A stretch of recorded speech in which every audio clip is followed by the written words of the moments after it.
Alright, kings, gentlemen, everyone else, we're going to be talking about the Maga people today. We're going to be talking about the Maga subculture, the Maga clique, the Maga cult, the Maga gang of lunatics, whatever you want to call them today. And this is something that's been kicking around my head for some time now, and I've wanted to sort of bring it out into the open. Maybe, get a little discussion going, whether I'm right, whether I'm wrong about my assessment, but a lot of people have called MAGA a cult, and of course they are correct in a certain sense of the word. It is a cult. It does exhibit a lot of cult-like dynamics, but I think a lot more than that. It's more like a fad or a clique. Let me explain my reasoning here. So, MAGA is not really an ideology. The MAGA people will say that they are of this ideology, that they believe in, I don't know, whatever the fuck they believe in. But fundamentally, when you see their revealed preference, right, the things that they actually do, the things that they actually endorse, well, no, they don't really care about ideology. They care about vibes. It's all about vibes with the MAGA people. So Trump has been elected on a platform which doesn't really matter. He's going to govern on a different platform. We more or less know the platform that he's going to govern on. I'm going to address that in a different video. What I want to address is the MAGA phenomenon here. Like I said, this is not an ideology. It's a clique. It's a subculture. It's a fad, like emo or wiggers, right? And like emo and wiggers, right, it's not so much defined by what these people believe insofar as they believe anything. It's defined by the things these people wear, the things that these people listen to, the music, and what kind of people they hang out with. Now, a lot of MAGA people will actually long for high school because they peaked in high school, and they will also say, oh, the life really is just like high school. I mean, you have the popular kids. We're the popular kids, obviously, and the liberals are the scene kids, and the theater kids, the weirdos. There's that particularly odious little shit that on TikTok, I believe, that went viral, saying that shit like that. Anyways, but since many of these people are grown up, many are in their 50s and their 60s, right? Their consumer choices are now more than just clothes and music. So, what are the consumer choices, the fashion, if you will, which defines MAGA? Well, there's the iconic MAGA hat. Okay, that's one thing. What do these people generally wear? Well, in my observations of MAGA people, the men tend to wear athletic leisure wear. They tend to wear Punisher hoodies, and there's one commentator on YouTube who actually described them as scary pajamas, because athletic leisure wear, that's generally not clothes you should be wearing outside the house unless you're actually running or doing some other sport. These people don't run. So what else do they wear? The women tend to favor those spaghetti strap things, sleeveless dresses as a general rule. And like any good subcultural, like wiggers, like emo, MAGA is all about the body modification. So, what kind of body modification are we looking at here? Of course, you have your classic Trump tattoos. That's more under the cult category. But in terms of fashion, there is such a thing as Mar-a-Lago face, which is the face you get when you get a gazillion Botox injections and get like 50 nose jobs and get your jawline fixed, bleach your hair blonde, and start pasting orange paint on your face. We've seen it in men. Matt Gaetz comes to mind. In women, Laura Loomer, what's her name? Lara Trump, the one that married into the family. And yeah, we see that as a general rule, MAGA people are big fans of plastic surgery. Women like getting fake tits. The men like abusing steroids. I mean, think of like your average right-wing conservative populist meathead on YouTube. He is roided out. You know, you can see his glam muscles are bulging out through his scary pajamas, through his Punisher hoodie. You know, this is a person who believes in body modification. You have J.D. Vance running around in eyeliner and his gender-affirming beard. And you have Elon Musk with hair plugs, and I think he's had surgery on his jaw to make it more defined, which is... we're getting into extreme body modification theory. I mean, body modification territory there.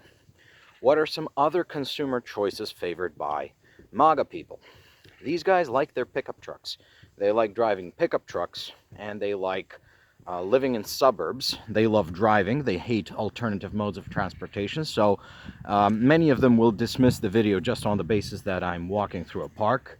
Many will dismiss my other videos because I make them from the inside of a European compact vehicle. They have a very specific taste in music. Now, obviously, some of them like country music, but it's not even country music that these people listen to.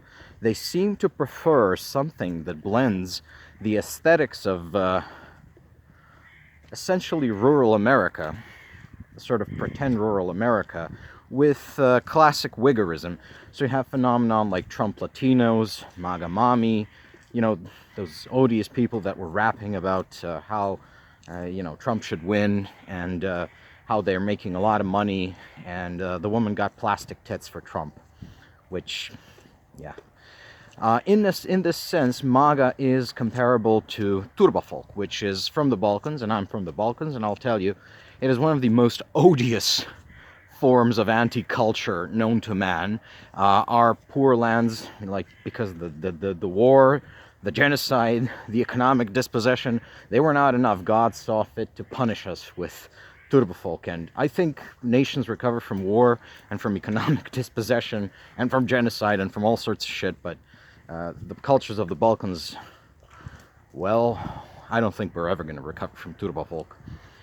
Okay, so what else do the MAGA people like? So they like living in suburbs, in those huge McMansions, and they like pretending to be ruralites when they're actually just within driving distance of major metropolitan areas, but they're rugged individualists.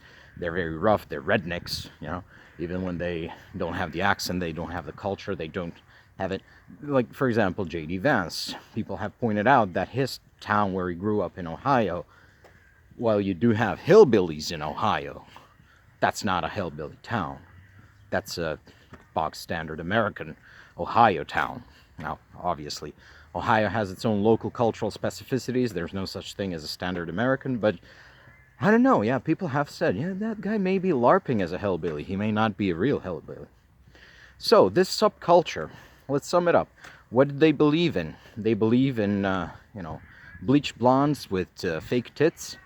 They believe in roided out dudes driving pickup trucks and LARPing as redneck survivalists, while actually being suburban dads.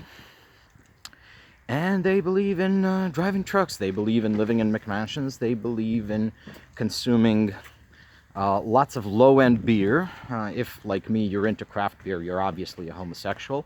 And also, I'm a homosexual because I prefer my women petite. Now, I appreciate big boobs on a woman, but I think there is something to be said about subtlety and natural beauty. So I don't believe in body modification or makeup.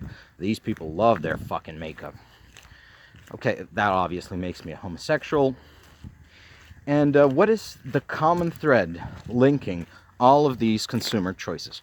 Pickup trucks, McDonald's. Oh yeah, I forgot to speak about the food. These people are obsessed with McDonald's. Like, they're obsessed with fast food joints in general. They're obsessed with restaurants you can drive to in a suburban setting. Fundamentally, that's the thing. They talk about McDonald's and Burger King like those are your only choices for eating. How about you actually do a tradwife thing? You buy groceries and prepare a meal at home. Doesn't occur to these people. So they eat McDonald's, they drive pickup trucks, they live in McMansions, they get body modification by injecting plastic tits, and they abuse steroids. So what is the common thread linking all of these consumer choices and thereby defining the clique, the subculture? The way Hot Topic defined emo, or Eminem defined wiggerism. Well, these are all the products of intensive and multi-decade corporate propaganda to get Americans to make consumer choices which are actively bad for them. You don't really need a pickup truck unless you're a workman, and a very specific type of workman, a farmer or something.